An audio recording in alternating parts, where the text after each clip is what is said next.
18वां अध्याय मोक्ष संन्यास योग भाग 1। दूसरे अध्याय के 11वें श्लोक से श्रीमद् भगवद गीता के उपदेश का आरंभ हुआ है। वहां से लेकर 30वें श्लोक तक भगवान ने ज्ञानयोग का उपदेश दिया है और बीच में क्षात्रधर्म की दृष्टि से युद्ध का कर्तव्य बताकर 39वें श्लोक से अध्याय पूरा हो तब तक कर्मयोग का उपदेश दिया है। फिर तीसरे अध्याय से 17वें अध्याय तक किसी जगह पर ज्ञानयोग के द्वारा तो किसी जगह कर्मयोग के द्वारा परमात्मा की प्राप्ति बताई गई है। ये सब सुनकर अर्जुन इस 18वें अध्याय में सर्व अध्यायों के उद्देश्य का सार जानने के लिए भगवान के समक्ष संन्यास यानी ज्ञानयोग का और त्याग यानी फलासक्ति रहित कर्मयोग का तत्व अलग अलग से समझने की इच्छा प्रकट करते हैं। अथाष्टादशोऽध्यायः अर्जुन उवाच संन्यासस्य महाबाहो तत्त्वमिच्छामि वेदितुम् त्यागस्य च ऋषिकेश पृथक् केशिनिषूदन। अर्जुन बोले, हे महाबाहो, हे अंतर्यामिन, हे वासुदेव, मैं संन्यास और त्याग के तत्व को पृथक पृथक जानना चाहता हूँ। श्री भगवान उवाच काम्याना कर्मणा न्यासम कवयो विदुः सर्वकर्म फल त्याग प्राहुस्त्याग विचक्षणा। श्री भगवान बोले, कितने ही पंडित जन तो काम्य कर्मों के त्याग को संन्यास समझते हैं तथा दूसरे विचार कुशल पुरुष सब कर्मों के फल के त्याग को त्याग कहते हैं। त्याज्यम दोषवदित्य के कर्म प्राहुर्मनीषिणः यज्ञदानतपः कर्म न त्याज्यमिति चापरे। कुछ एक विद्वान ऐसा कहते हैं कि कर्म मात्र दोषयुक्त है, इसलिए त्यागने के योग्य है, और दूसरे विद्वान ये कहते हैं कि यज्ञ दान और तपरूप कर्म त्यागने योग्य नहीं है। निश्चय श्रृणु में तत्र त्यागे भरत सतम त्यागो ही पुरुष व्याघ्र त्रिविध संप्रकीर्तितः। हे पुरुष श्रेष्ठ अर्जुन, संन्यास और त्याग इन दोनों में से पहले त्याग के विषय में तू मेरा निश्चय सुन, क्योंकि त्याग सात्विक, राजस और तामस भेद से 3 प्रकार का कहा गया है। यज्ञदानतपः कर्म न त्याज्यम कार्यमेव तत् यज्ञो दान तपश्चैव पावनानि मनीषिणाम। यज्ञ दान और तपरूप कर्म त्याग करने के योग्य नहीं है, बल्कि वह तो अवश्य कर्तव्य है, क्योंकि यज्ञ दान और तप ये तीनों ही कर्म बुद्धिमान पुरुषों को पवित्र करने वाले हैं। अतान्यपि तु कर्माणि संग त्यक्त्वा फलानि च कर्तव्यानीति में पार्थ निश्चितम मतम उत्तमम। इसलिए हे पार्थ, इन यज्ञ दान और तपरूप कर्मों को तथा और भी संपूर्ण कर्तव्य कर्मों को आसक्ति और फलों का त्याग करके अवश्य करना चाहिए। यह मेरा निश्चय किया हुआ उत्तम मत है। नियतस्य तु संन्यासः कर्मणो नोपद्यते मोहतस्य परित्यागस्ताम सह परिकीर्तितः। निषिद्ध और काम्य कर्मों का तो स्वरूप से त्याग करना उचित ही है, परंतु नियत कर्म का स्वरूप से त्याग उचित नहीं है, इसलिए मोह के कारण उसका त्याग कर देना तामस त्याग कहा गया है।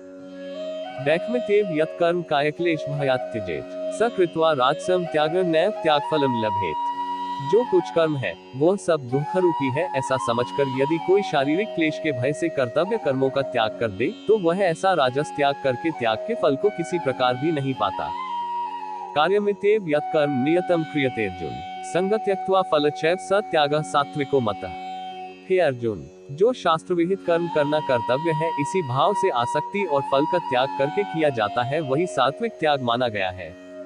न द्वेष्टि कुशलम कर्म कुशले नानुशिचते त्यागी सत्व समाविष्टो मेधावी छिन्संशय।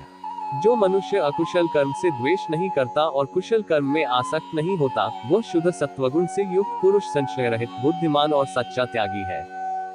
न ही देहभृता शक्यम त्यक्तुन कर्माण्यशेषतः यस्तु कर्मफल त्यागी स त्यागीत्यभिधीयते।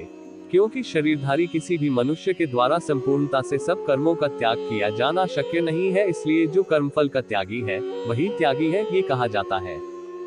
अनिष्टमिष्टम मिश्रम च त्रिविध कर्मणः फलम भवत्यत्यागिना प्रेत्य न तु संन्यासिना क्वचित।